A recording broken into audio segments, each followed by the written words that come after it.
আর্য তমজিৎ ও ধৃতিকে বলে চলে যেতে, থাকলে হয়তো তাদেরও অনেক বড় বিপদ হয়ে যেতে পারে। তার অফিসের কলিগ স্টাফরা রয়েছে, তারা তাকে ঠিক দেখবে। রূপকে যারা ইনভাইট করেছিল তারা দুজন জানায়, আসলে স্যার যদি সেদিন মঞ্চে উঠতে রাজি হননি, আমরা তো বুঝতে পারিনি মধ্যে কি চলছিল। আমরা জোর করে স্যারকে পাঠালাম আর আমাদের জন্যই এই ঘটনা ঘটলো।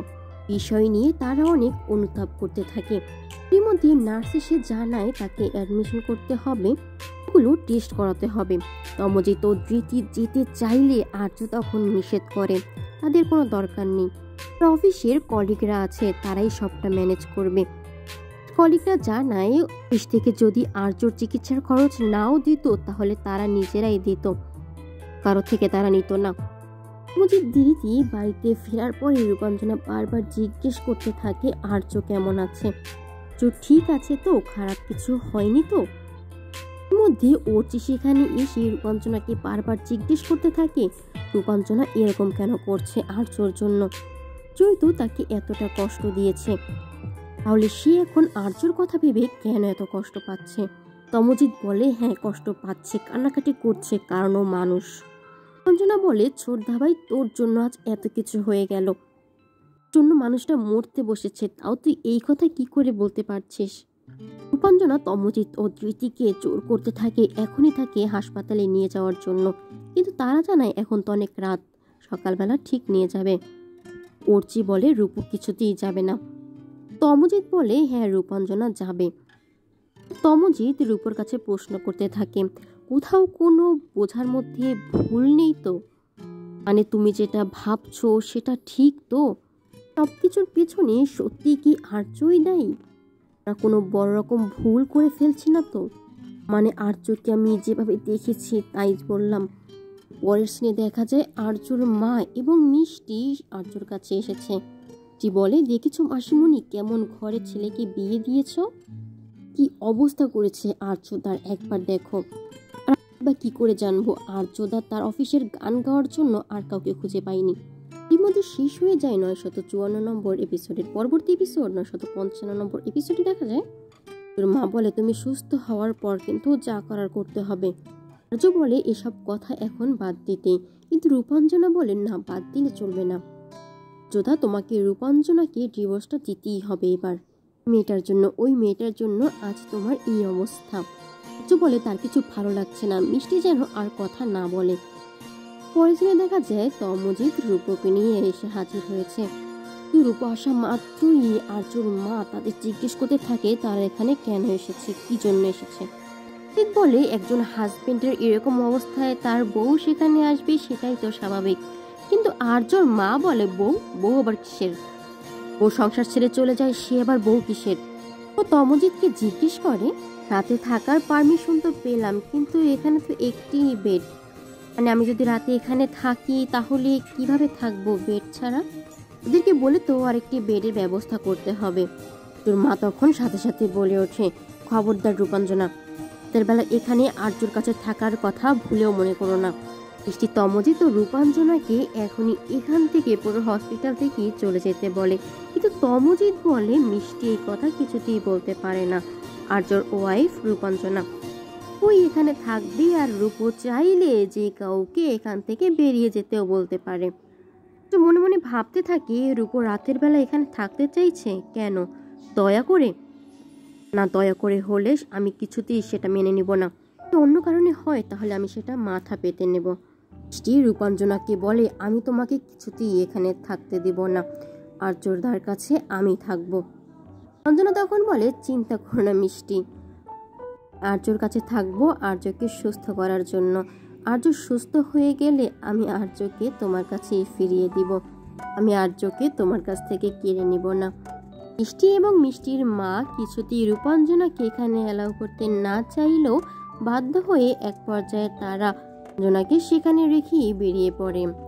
তারা যাওয়ার পরে রূপাঞ্জনা আর্যর পাশে গিয়ে বসে। রূপাঞ্জনা বলে আমি জানি আর্য তোমার সাথে যা হয়েছে খুব খারাপ হয়েছে, তুমি বিশ্বাস করো আমার এতে একদম সমর্থন ছিল না, কিছু হাতের বাইরে বেরিয়ে গিয়েছিল। আর্য রূপাঞ্জনাকে প্রশ্ন করে কেন এসেছো তুমি, কেন এসেছো।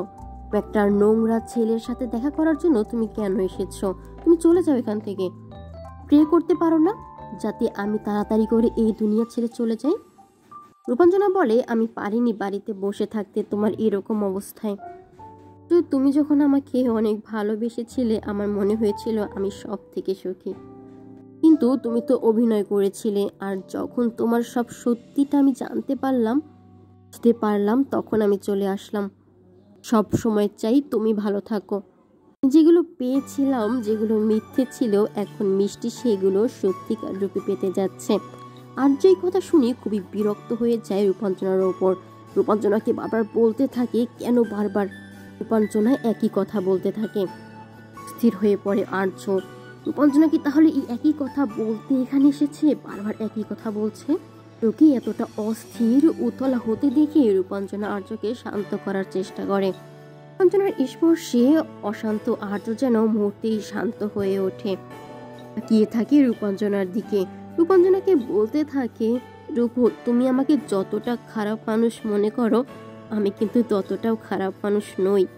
প্রে কেন করো না বলো তো, যাতে আমি এই দুনিয়া ছেড়ে তাড়াতাড়ি করে চলে যাই? আর্যকে বলে, খবরদার আর্য, কথা আর কখনো বলবে না। আমার স্মৃতি নিয়ে বাঁচতে চাই। বেঁচে থাকার স্মৃতি কোনো মৃত মানুষের নয়। আমাদের শেষ হয়ে যায় 955 নম্বর এপিসোডের। পরবর্তী এপিসোড 956 নম্বর এপিসোডে দেখা যায় আর্যর কাছে থাকার জন্য রূপর প্রয়োজনীয় জিনিসপত্র আনার জন্য রূপ চাইলে আর্য তার হাত ধরে বাধা দেয়, যেতে নিষেধ করে, কিন্তু রূপ হাত ছেড়ে চলে যায়। এর পরের সিনে দেখা যায় বিক্রমের মা তার হাজবেন্ডকে বলছে কোনো খোঁজ পেয়েছে কিনা। এখানে কোনো জায়গার ঠিকানা জানা থাকলে যে বাড়ি পাওয়া যায় না খুঁজে, এটা কি করে হতে পারে? শঙ্খ জানায় খুঁজে পাওয়া যায়নি। বিক্রমের মা তখন বলে, আমরা এখানে পড়ে আছি কেন, আমরা চলে যাই। ও বলে, তোমার তো হাত পা আছে, তুমি কেন বসে আছো, তুমি কেন খুঁজছো না? তিনি তখন বলে, তুমি তো আমাকে কখনো কোথাও একা যেতে দাওনি শঙ্খ, তাই রাস্তায় আমি একা বের হতে পারি না। মনে হয় এই বুঝি গাড়ি এসে আমাকে চাপা দিয়ে যাবে।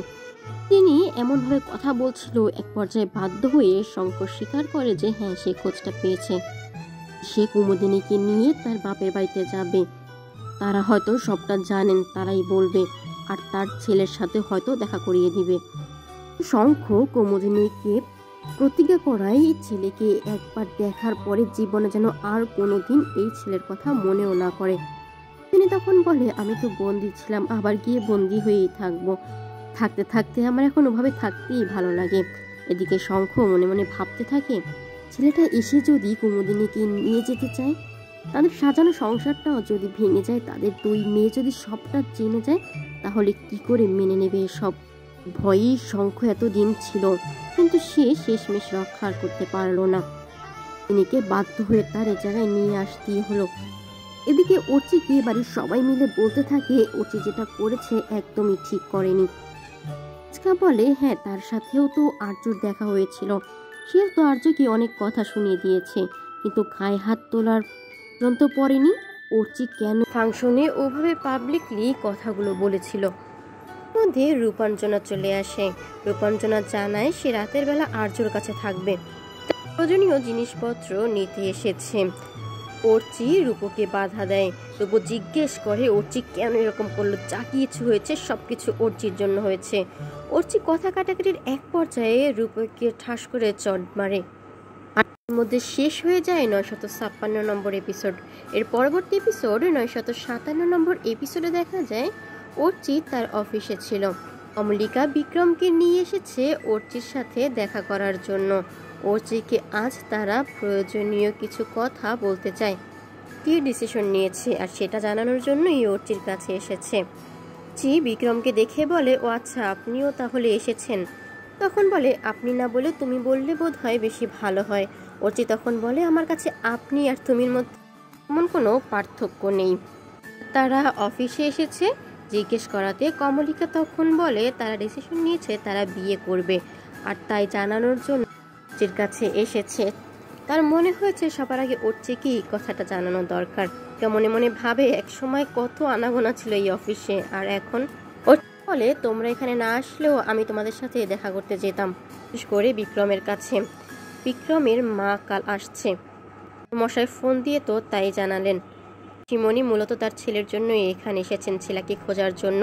সাথে সাথে বিক্রম না বলে চিৎকার দিয়ে ওঠে। অর্চি জিজ্ঞেস করে না কেন। বিক্রম তখন বলে সে আমাকে খুঁজতে এখানে আসেনি, তুমি ভুল বললে, সে আমাকে খোঁজার জন্য আসতে পারে না, যে একদিন আমাকে ওভাবে ছুঁড়ে ফেলে দিয়েছিল। বিক্রমকে কাল তাদের বাড়িতে যেতে বলে। বিক্রম জানায় যাবে।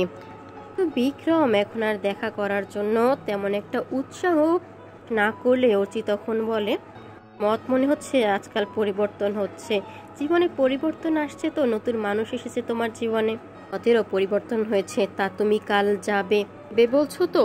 না মানে তুমি তো এখন বন্দি, তোমাকে তো এখন কিছু করতে গেলে পারমিশন নিয়ে করতে হবে। তখন বলে বিক্রম এটা ভালো করেই জানে যে কাল ওর সাথে আমিও যাব। বিক্রম এই কথাটা বলে দিয়েছে, কিন্তু বিক্রম বলে না, আমি তো তার সাথে একা দেখা করতে চেয়েছি মেম সাহেব। কমলিকা বলে কিন্তু তা তো আর হচ্ছে না, ও বাড়িতে যখন তুমি দেখা করবে ও বাড়ির সবাই তো সেখানে থাকবে, আমিও সেখানে থাকবো, তোমাকে আমি একা ছাড়তে পারবো না একটা পরিস্থিতির মধ্যে। আর আমাদের মধ্যে তো এরকম কথাই হয়েছে, যা করবো আমরা একসাথেই করব। পরের সিনে দেখা যায় জেঠুমনি, মেচকা, কুমুদিনী এবং অক্ষর আশা নিয়ে কথা বলছিল। তারা খুব সাবধানে কথা বলবে, সাবধানে পা ফেলতে হবে, তারা তেমন কোনো কথা বলবেই না। এরপর তমজিৎকে তারা বলে সে যেন বের না হয়, তার এখানে থাকতে হবে। তমজিৎ বলে এই পারিবারিক বিষয়ে বোধহয় তার না থাকাটাই শ্রেয়। কথা শুনে তমজিৎকে জেঠুমনি বলতে থাকে তমজিৎ তো কত বড় একজন বিজ্ঞানী, আন্তর্জাতিক পর্যায়ে, সে কি আর এখানে থাকতে পারে এর মতো এরকম একটা পরিবারের মধ্যে? হইল সেখানে সে বলতে থাকে হ্যাঁ তারা যা বলেছে একদম ঠিকই বলেছে। তমজিৎ তখন বাধ্য হয়ে থাকতে রাজি হয়ে যায়। এর বোন অনেক আগে এই পরিবার থেকে, আর এখন সে ফিরে আসছে। এখন সে তমজিৎকে যদি এই পরিবারের ছেলে হিসেবে মানতে রাজি না হয়, তার ভাই হিসেবে মেনে নিতে তো নাও পারে। বলে তার সাথে যা যা ঘটনা ঘটেছিল তাতে তো তার কোনো দায় ছিল না, সবার উচিত ছিল তার পাশে দাঁড়ানো, কিন্তু কেউ দাঁড়ায়নি। তখন তারা যেটা পারেনি অর্চি সেটা করে দেখিয়েছে। জেঠুমনিকে জিজ্ঞেস করে আচ্ছা বড়দা সত্যি করে বলুন তো, এর মধ্যে হাত রেখে আপনার এই বোনটা যে ফিরে আসছে, আপনার কি সত্যি আনন্দ হচ্ছে না? মনি তখন নরম গলায় বলে ওটা আমায় বড্ড ভালোবাসতো, সারাক্ষণ বড্ডা বড্ডা করতো। ভিডিওগুলো পেতে অবশ্যই চ্যানেলটি সাবস্ক্রাইব করে রাখুন, ভিডিওতে লাইক কমেন্ট করতে ভুলবেন না। সকলকে অসংখ্য ধন্যবাদ।